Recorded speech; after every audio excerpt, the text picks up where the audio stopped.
vous dire une chose, c'est que la grâce n'enlève rien à la nature. Si tu es bête, tu es bête. Si tu es bête, tu es bête. Ce n'est pas parce que tu auras prié le Saint-Esprit que tu deviendras intelligent. Parce que la grâce de l'Esprit Saint se greffe sur ce que tu es. D'ailleurs, quand ils donnent l'exemple de Saint Paul. Saint Paul n'a pas étudié. Mais qui vous a dit ça? Saint Paul était un érudit. Il a beaucoup étudié. Regardez la différence entre Pierre et Paul. Pierre, comme il n'a pas fait beaucoup d'études, il a écrit que 2 épîtres dans le Nouveau Testament. 2 épîtres. Et d'ailleurs, on n'est pas sûr que c'est lui qui les a écrits. Parce que souvent, ces épîtres-là étaient écrits par des disciples. Mais pour donner l'autorité aux thèses, il donnait le nom d'un apôtre. Ça, ils ne comprennent pas. Ils ne vont pas comprendre ça vient de quoi l'écriture. Donc, on va vous dire 1 Pierre, 2 Pierre. Mais parfois, ce sont des disciples qui écrivent. Mais pour donner l'autorité aux thèses, il attribue à l'apôtre en disant c'est les écrits de Pierre. Paul lui-même en a écrit presque 14 épîtres. D'ailleurs, on en connaît 13. Il y a un épître qu'on n'a pas retrouvé, l'épître de Laodicée. Pourquoi Saint Paul a beaucoup plus écrit? Pourquoi il a beaucoup plus prêché?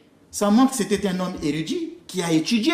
Donc tellement qu'il avait des dispositions intellectuelles que l'Esprit Saint est venu se greffer sur ces dispositions-là. Si on n'en avait pas, si tu es bête, tu es bête. Donc c'est faux de dire que c'est l'Esprit Saint. On nous demande souvent que oui, mais les apôtres eux-mêmes n'ont pas étudié. Mais qui vous a dit ça?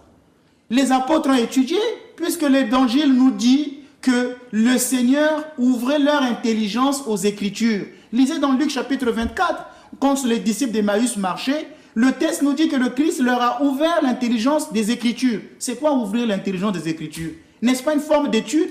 C'est étudier. Donc, les apôtres ont passé 3 ans auprès de Jésus. Ils ont donc été en direct avec la connaissance même. Leur théologie à eux est une théologie qu'on appelle la théologie mystique. C'est quand les personnes sont directement en contact avec Dieu qu'ils apprennent cela. C'est le cas par exemple de Saint Païsios, un saint orthodoxe qui n'avait jamais fait des études. Il avait que le niveau de l'école primaire. Mais il est devenu presque un père dans la vie monastique parce qu'il disait, il révélait des choses. Donc c'est une connaissance directe avec Dieu lui-même. Et les apôtres ont fait l'expérience de cette connaissance de la théologie directement auprès de Jésus. Parce que durant 3 ans, ils ont appris auprès de lui.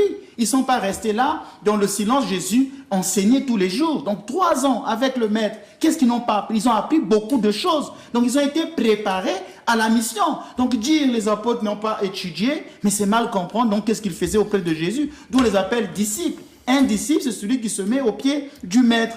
Mais donc les pasteurs autoproclamés, ils n'ont jamais fait des études de théologie, ils n'ont jamais mis un pied à une université de théologie. Leurs lacunes en théologie ne sont pas perçues par leurs ouailles.